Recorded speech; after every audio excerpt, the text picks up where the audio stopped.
You've been sitting there for 3 hours. The screen glows, dozens of tabs open, laptops, specs, forums, reviews. Your coffee's gone cold, leaving bitter grounds at the bottom. Your heart races, palms slightly damp. You can't choose, not because you don't want to, but because every click feels like a potential mistake. Sound familiar? This isn't procrastination, nor is it laziness. It's analysis, paralysis. Your brain frozen in an what-if loop. What if this laptop is obsolete next month? What if you overpay? What if your colleagues think you don't know what you're doing? Your prefrontal cortex, the boss in your head responsible for planning, isn't helping. It's panicking. It's scripting disaster scenarios like a low-budget thriller director, giving you fear instead of a solution. Sara from Chicago spent 11 hours at this stage. 11. That's more sleep than most people get before a deadline. And she still didn't buy anything. Why? Because the perfect option doesn't exist, but her brain demanded it. Here's the paradox: the smarter you seem, the deeper the hole. Society praises those who think everything through, but it's actually a trap. MRI studies show that people who over-reflect are more than twice as likely to get stuck making choices. Their brain isn't weighing options, it's simulating failure. Every option becomes a chasm. Do you feel this? It's not weakness, it's an overload of an ancient survival system. The same one that saved your ancestors from saber-toothed tigers now kicks in when you're choosing a streaming subscription. Your brain screams danger, but there's no threat. There's only a choice. But there is a way out. And it starts with one realization: the perfect solution doesn't exist. Only a good enough one. And it's waiting for you, not in the 10th tab, but in the very first action, right now. Imagine you're sitting in the office after work. It's late. The only light is above your desk. On the screen, a choice of subscriptions: Spotify, Apple Music, YouTube Premium, Tidal. Each promises the best sound. You read the terms, compare prices, weigh the pros. And suddenly, you freeze. Not out of laziness, not out of whim. You're paralyzed, like an officer on a battlefield in 45. Yes, the term analysis paralysis wasn't born in a psychologist's office, but in World War II military reports. It described commanders overwhelmed by a flood of orders, maps, and radio messages. Today, your enemy isn't a fascist, but a notification. Your map is a browser tab, and the decision to play music feels like a matter of life and death. Why? Because your brain is an ancient artifact. It evolved in a world where choices were binary: run or fight, eat the berry or die. Today, you make about 70 decisions a day. 70. From toothpaste, to the wording of an email, to your boss. And your brain hasn't updated in 50,000 years. It can't distinguish between important and junk. So choosing oat milk activates the same anxiety circuit as a saber-toothed tiger. Your heart races, palms sweat, pupils dilate. All of this is a fight or flight reaction triggered by a streaming subscription. And this is where it gets interesting. 37% of these decisions cause cognitive strain. Not fatigue, but mental overload, like after heavy physical labor. In total, 2.5 hours of daily stress, just from not being able to decide what to wear. 2.5 hours. Every day. Year after year. It's not your fault. You live in a world that demands the impossible from a Stone Age brain. Do you feel this? This sense that even a simple choice leads to an internal deadlock? Remember, the problem isn't the number of options. It's what you fear most, making a mistake. Because you believe that somewhere out there is the perfect choice, the perfect laptop, the perfect playlist, the perfect answer. But it's not. And the fear of making a mistake is very real. It activates the amygdala, the brain's fear center, and turns choice into torture. Look here. Your brain isn't broken. It's just loaded with the wrong program. You're not a victim. You're a resident of the future with an operating system from the past. And the first thing you need to do is stop demanding perfection from yourself, because a good enough decision is already a victory, not a compromise. Sara is in front of the screen again. It's the third evening in a row. Her budget is 25,000. Her requirements are clear, light, fast, enough for editing. But her fingers won't click buy. They hover over the mouse. What if this processor can't handle new programs? What if a model with a better battery comes out in 6 months? What if I'm overpaying for features I'll never use? Every click is like stepping on ice. The crunch under her feet is her own breathing. She's not choosing a laptop. She's trying to calculate the future. And the longer she looks, the clearer she sees. Any choice is an admission. An admission that she might make a mistake. And a mistake isn't just a failure. It's a disgrace. In her head, a scene is already playing out. A colleague asks, "How's the new laptop?" And she's silent, because it turned out to be weaker than promised. Her heart pounds as if she's standing on the edge of a diving board. And below her isn't water. It's mockery, regret, wasted time. Do you feel this? When even a simple choice turns into an existential crisis, actually it's not weakness. It's your amygdala, your internal guardian, triggering an alarm. It doesn't differentiate between a tiger and technology. For it, a wrong choice is a threat to survival.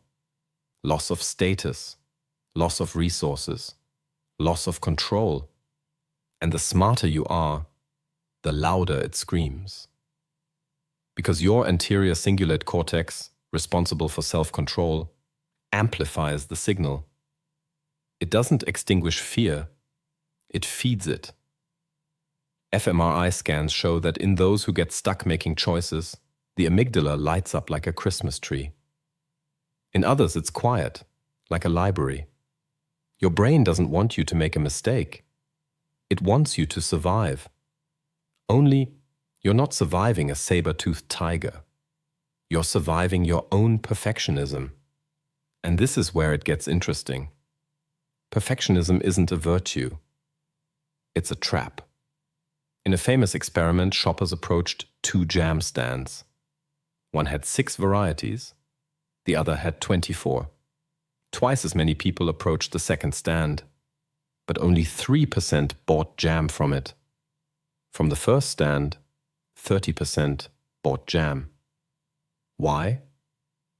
Because an excess of options doesn't provide freedom. It steals confidence. You choose and immediately think, did I miss something better? Perfectionism doesn't lead to the ideal solution.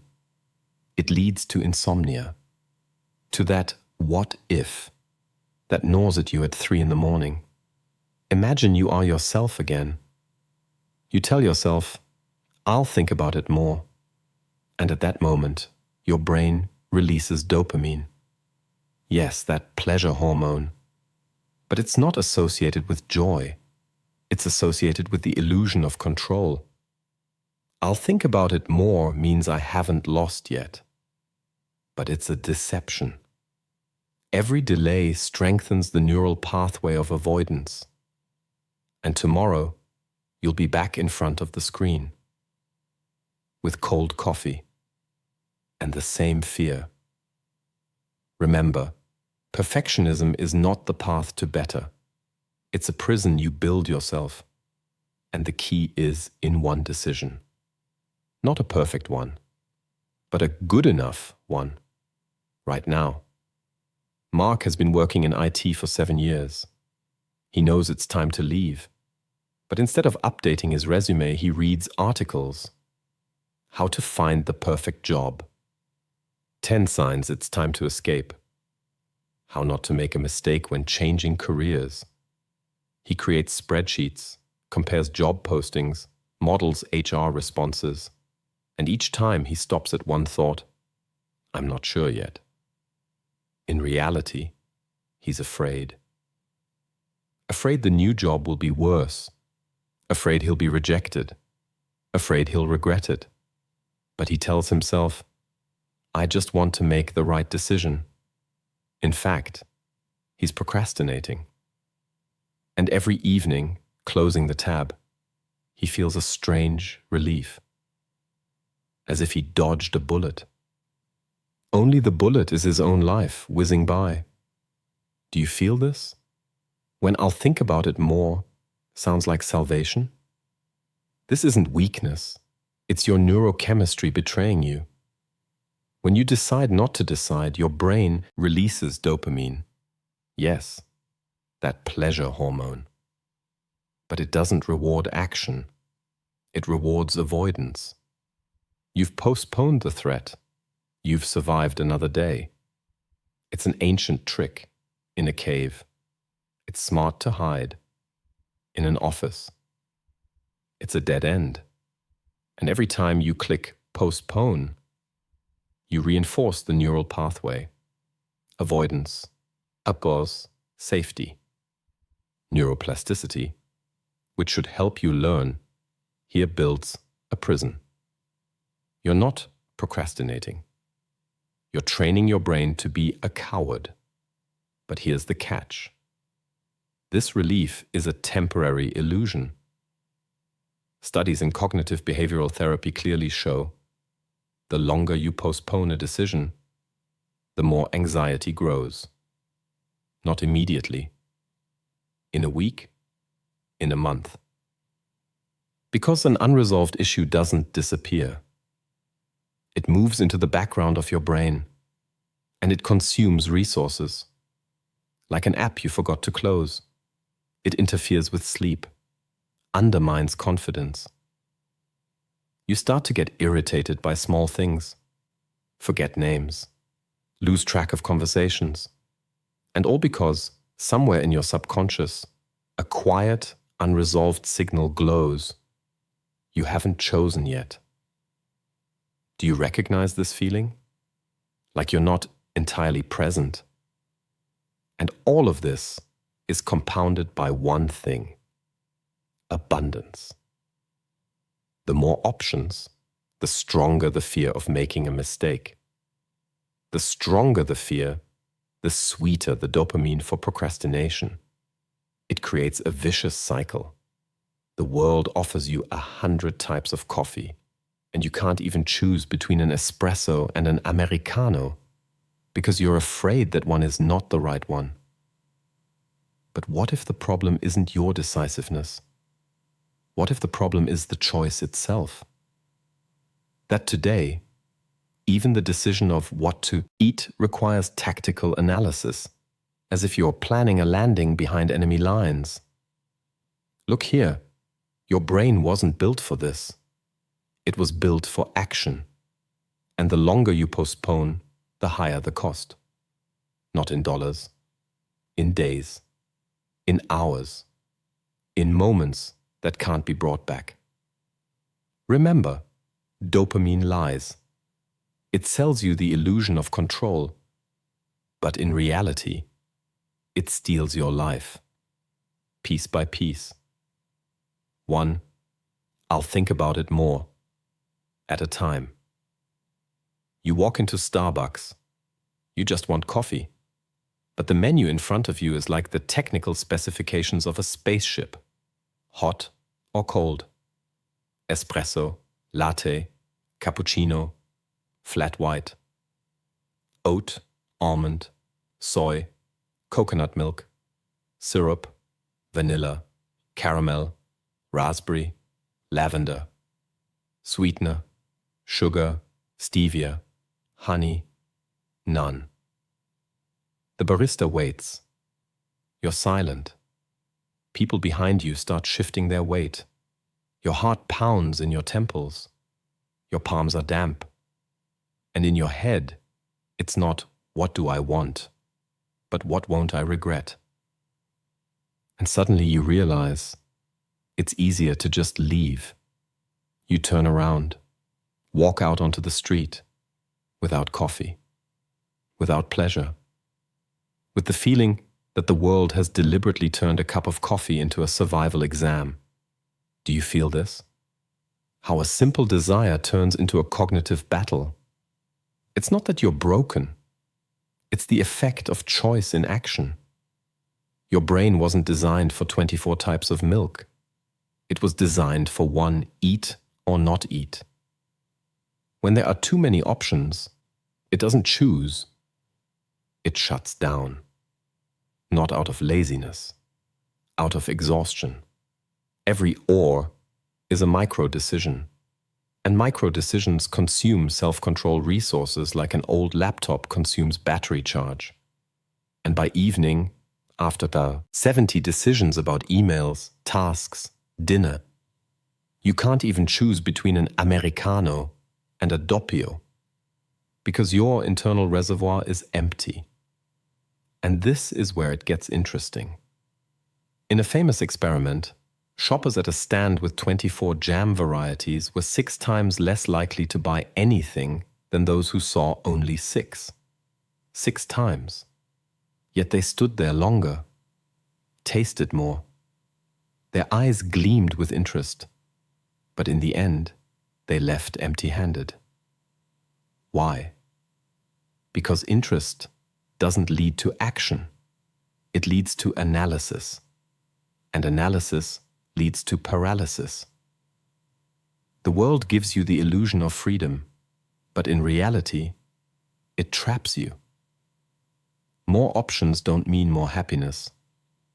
More options mean more fear of missing out. Imagine you're back in that coffee shop. But this time, with a rule. The 2-minute rule. If a decision takes less than 2 minutes, do it now. Want coffee? Get an Americano. Want something sweet? Add caramel. Period.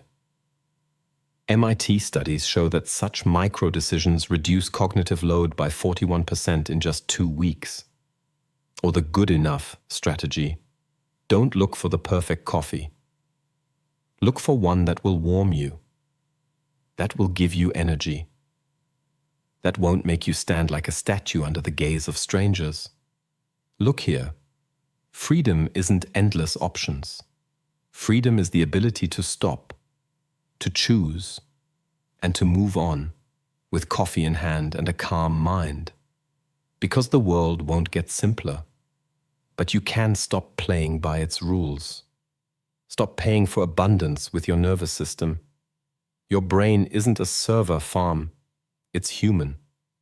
And it just needs a cup, warmth, a decision. Make it. Now. Sara wakes up. Her head feels heavy, not from insomnia, but from decisions. Yesterday she spent 3 hours comparing cloud storage plans, 32 websites, 15 spreadsheets. 0 action, only exhaustion, like after a marathon with no finish line. But today is different. A phrase from a podcast floats into her mind. If a decision takes less than 2 minutes, just do it. Before her is an email from a colleague. Meeting today?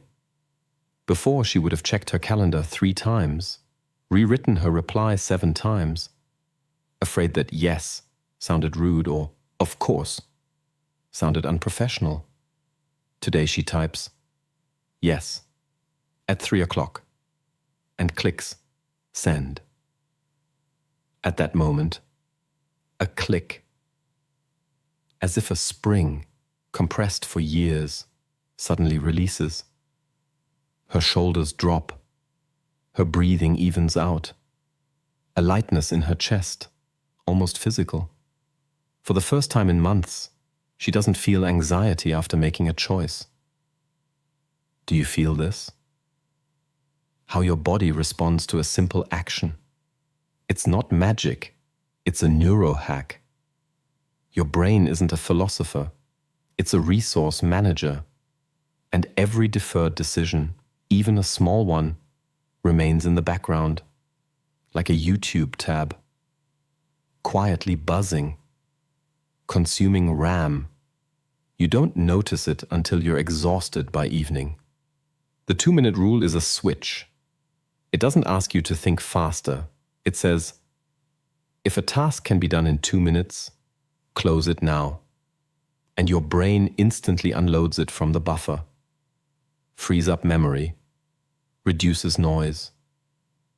MIT studies show, after 2 weeks of such micro-actions, cognitive load drops by 41%. This isn't about productivity. It's about freedom, about not spending dopamine on choosing a coffee cup, but saving it for decisions that change your life. Imagine you're back in that coffee shop, but now you have a rule. Americano, no syrup. Period. No analysis. No what if. You drink your coffee. You don't examine yourself. And this is where it gets interesting. The habit of getting stuck isn't your essence. It's just a neural pathway, worn down by years of fear of making mistakes. But the brain can rewire itself. Every time you choose without overanalyzing, you strengthen a new path, from impulse to action, bypassing the what-if loop. fMRI scans confirm this. In those who apply the 2-minute rule, the prefrontal cortex stops glowing with anxiety in just 10 days. Do you recognize this feeling? When you finally stop endlessly mulling over something that can be resolved in 120 seconds. Remember, freedom doesn't begin with the perfect choice. It begins with the first click of send, with the first cup of coffee without analysis, with the first decision you didn't turn into fate. Make it. Right now. Your brain is waiting. 3 weeks have passed. Sara is back at the electronics store, this time for headphones. Only 6 models in her price range. A conscious choice. Before, she would have spent half a day here reading reviews, comparing frequency graphs, looking for feedback from people with ears like hers. Afraid of making a mistake. Now, one question. Is it good enough for my purposes? She picked the second pair from the left. 7 minutes later, she's outside. Box in hand. Silence in her ears. Not the echo of doubts. True silence. And a feeling, as if for the first time in years, she's not wasting time. She owns it. Do you feel this? How your body relaxes when choice stops being a battle. It's not a miracle.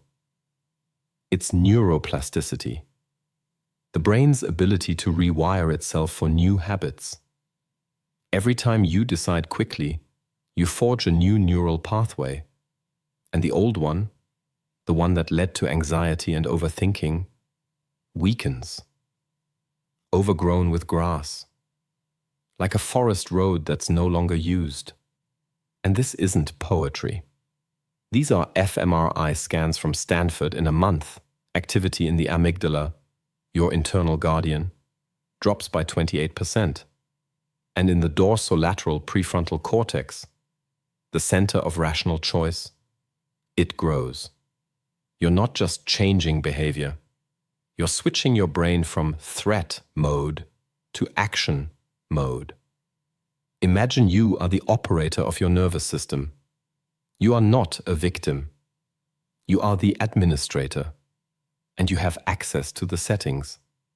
And this is where it gets interesting. You don't have to wait a year. Research in the Journal of Behavioral Neuroscience proves, after just 21 days of practice, even 10 minutes a day, the brain automatically begins to choose action over analysis. 30 days ago, you were stuck at the yogurt aisle sifting through zero fat, organic, probiotics plus. Today, you're deciding whether to take on that project, quit your job, confess your feelings, without paralysis, because the path to decision has become shorter than the path to doubt. This isn't motivation, it's neurobiology. You are literally reprogramming yourself. Do you recognize this feeling when choice stops being torture? You are no longer trapped by the paradox of choice, not a hostage to perfectionism. You are a person who knows a decision doesn't have to be perfect. It just has to be made. And at that moment, you don't lose control. You gain it. Because true freedom isn't in endless options. It's in the ability to close the tab, to click buy, to say yes, and to move on with coffee in hand, headphones in your bag, life ahead. Look here. Your brain is waiting for the command. Give it. Everything we've discussed forms a single chain. Your brain isn't broken. It's simply operating by old instructions in a new world. Previously, options were few: fire, water, tiger. Today, you face 70 decisions a day, and each feels momentous. The fear of making a mistake triggers your amygdala, your internal siren. Perfectionism fuels it. If it's not perfect, it's a failure. And dopamine plays tricks. Instead of pushing you forward, it encourages procrastination as "I'll think about it more," offers the illusion of control. You're not choosing, you're simulating catastrophes. And the smarter you seem, the deeper the hole. But there's a way out. Not through more analysis, but through less. Through the 2-minute rule. Through good enough. Through trusting yourself even when you're unsure. Because confidence doesn't precede action. It follows it. Sara stands at the checkout. In her hands, a laptop. The very one that kept her awake for 11 hours. Today, it took 7 minutes. 7. She didn't read every review. She didn't compare processor frequencies. She simply asked, "Is it suitable for my work?" And answered, "Yes." The cashier hands her the receipt, and instead of anxiety, there's silence. Not emptiness, not relief, but a ringing, deep silence where only the steady beat of her heart is audible. She didn't choose the perfect laptop. She chose action. And action is life. Do you feel this? How your body responds when choice stops being a battle. All our lives, we've believed that freedom means maximum options. But it's a trap. The term analysis paralysis wasn't born in an office, but on the battlefield, when officers, overloaded with data, couldn't give orders. Today, you are that officer. Your map is a browser tab. Your enemy isn't a fascist, but the fear of making a mistake. But true freedom isn't in the number of paths. It's in the right to choose again, to make mistakes, to change your mind, to start over. In a world where everything can be rethought, the bravest thing is simply to begin. Not perfectly, but good enough. Imagine you are yourself again. A choice is before you. And at this moment, you realize a decision doesn't close a door. It opens a window. Because you're not buying a laptop forever. You're trying it out. And if it doesn't work, you'll change it. That's where the power lies. Not in infallibility, but in flexibility. Now, a question for you. Right now. Do you often get stuck in analysis, sifting through options until clarity is lost, feeling your palms sweat and your thoughts muddle? Or do you trust your intuition, even when logic demands more data? Write in the comments, analysis or intuition, because your answer is already your first decision. And remember, those who think too much are more than twice as likely to be paralyzed. But they are also capable of the most dramatic turnaround when they stop seeing their mind as an enemy and start using it as a tool. Look here, your brain doesn't demand perfection. It demands a signal, act. And the more often you give it, the quieter the fear becomes. Because freedom isn't choosing from 100 coffees. It's the right to leave the coffee shop with a cup in your hand and know if it's not the right one. I'll get a different one tomorrow. Make a choice. Right now. Your life is waiting.